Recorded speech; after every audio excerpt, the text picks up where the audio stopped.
ಕಾಣಿ ನೀವು ತಗೋರಿ ತಡ್ಡಾಡಿದ್ರು ಗೋವಿಂದ ಕಾರಜೋಳರು ನೋಡಿ ಅಧ್ಯಕ್ಷರೇ. ಒಂದು ಸೈಡ್ ಇವತ್ತು ನೋಡ್ರಿ ನನ್ನ ವಿರುದ್ಧ ಕೆಲವೊಂದು ಮಂದಿ ರೈತ ವಿರೋಧಿ ತಾಕತ್ತಿದ್ರೆ 3,500 ಕೊಡಿ ನೀನು ದಮ್ ಇದ್ರೆ ಅಂತ ಹಾಕಿಸ್ತಾರೆ. ಯಾರು ಹಾಕಿಸ್ತಾರ ಅನ್ನೋದು ನಾ ಹೇಳೋದು ಬೇಕಾಗಿಲ್ಲ.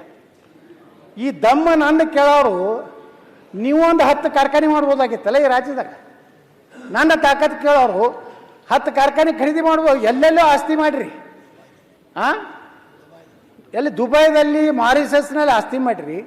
ನಿಮ್ಮ ರೈತರ ಬಗ್ಗೆ ಇಟ್ಟು ಕಾಳಜಿ ಇತ್ತಂದ್ರೆ 10 ಸಕ್ಕರೆ ಕಾರ್ಖಾನೆ ಮಾಡಿ ಅವನು 3,500 4,000 ಕೊಡ್ರಿ. ಯಾರೋ ಕಾರ್ಖಾನೆಗಳು ನೋಡ್ರಿ ಪಾಪ ಎಷ್ಟೋ ಮಂದಿ ಇಲ್ಲಿ ಕಾರ್ಖಾನೆಯವ್ರು ಅದಾರ. ಇಲ್ಲಿ ಗುಡ್ಗುಂಟಿ ಅವ್ರು ಕೂತಾರ, ಅಲ್ಲಿ ಲಕ್ಷ್ಮಣ ಸವದಿ ಅವ್ರು ಕೂತಾರ, ಸತೀಶ್ ಜಾರಕಿಹೊಳಿ ಅವ್ರು ಎಲ್ಲೇ ಹೊರಗೆ ಹೋಗ್ಯಾರ, ರಮೇಶ್ ಜಾರಕಿಹೊಳಿ ಅವ್ರು ಇಲ್ಲ, ಇಲ್ಲಿ ನನ್ನ ಮಗಳೇ ಕೂತಾರ. ದ ಗ್ರೇಟ್ 226ನೇ ಇದು ರೀ ಸೀಟ್ ನಂಬರ್ದವ್ರು. ಇನ್ನೆಷ್ಟು ಹೊತ್ತಿದೆ ಅಧ್ಯಕ್ಷರೇ? ಇನ್ನು ಮುಗಿದ್ರೆ 5 ನಿಮಿಷ ಅಧ್ಯಕ್ಷ. ಅದ್ದಾಗ ಅಧ್ಯಕ್ಷರೇ ನಾ ಹೇಳ್ತೀನಿ, ಸರ್ಕಾರಕ್ಕೆ ವಿನಂತಿ ಮಾಡ್ಕೋತೀನಿ. ಇಲ್ಲಿ ನಮ್ಮ KJ ಜಾರ್ಜ್ ಅವ್ರು ಕೂತಾರೆ. ಇವರು ಸೋಲಾರ್ದಲ್ಲಿ ಯಾರ್ಯಾರಿಗೆ ಎಷ್ಟು ರೊಕ್ಕ ಕೊಡ್ತಾರೆ ಅನ್ನೋದು ನಾ ಪ್ರಶ್ನೆ ಕೇಳಿದ್ರೆ ಅದು ಅನ್ಸ್ಟಾರ್ ಆಗೈತೆ. ಅವ್ರು ಏನು ಉತ್ತರ ಕೊಡ್ತಾರೆ. ನೀವು 3,000 ಏನು ನೀವು ನಿಗದಿ ಮಾಡಿರಲ್ಲ ಬೆಲೆ, ನಾವು ಕೊಡ್ಲಾಕ್ ತಯಾರಿದೆ.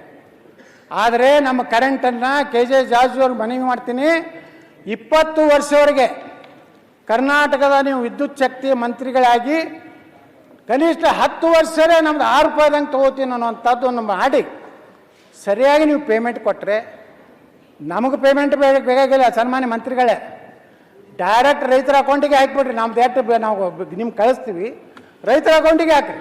ನೀವು 6 ರೂಪಾಯಿ ಕೊಟ್ಟರೆ 60 ಪೈಸಾ ಏನು ಪ್ರತಿ ಯೂನಿಟಿಗೆ ನೀವು ಏನು ಚಾರ್ಜ್ ಮಾಡ್ಲಾಕತ್ತೀರಲ್ಲ, ಅದನ್ನು ನೀವು ವಾಪಸ್ ನೋಡಿರಿ.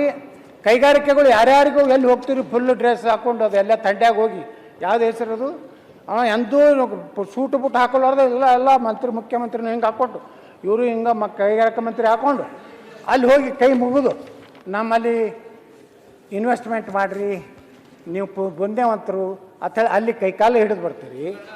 ಇಲ್ಲಿ ಏನಾಗ್ಯದ ಅಂದ್ರೆ ಸಕ್ಕರೆ ಕಾರ್ಖಾನೆ ಮಾಡೋರು ಯಾರು? ರಾಜಕಾರಣಿಗಳೇ ಯಾಕೆ ಮಾಡ್ತಾರೆ? ಇವ್ರು ಹೆಂಗೆ ತುಂಬ್ತಾರೆ ಅಂದರೆ ಈ ಲೀಡರ್ಗಳು ಲೂಟಿ ಮಾಡಲಿಕ್ಕೆ ಇವರು ಕಟ್ತಾರತ್ತೆ. ಸಕ್ಕರೆ ಕಾರ್ಖಾನೆ ಟಾಟಾ ಕಟ್ಟಲಿಲ್ಲ, ಸಕ್ಕರೆ ಕಾರ್ಖಾನೆ ಬಿರ್ಲಾ ಕಟ್ಟಲಿಲ್ಲ, ಓಕೆ ಸಕ್ಕರೆ ಕಾರ್ಖಾನೆಗೇನು ಹೊಸ ಒಂದು ಗಿರಾಕಿ ಬಂದಿಲ್ಲ, ಅಡಾನಿ ಕಟ್ಟಲಿಲ್ಲ.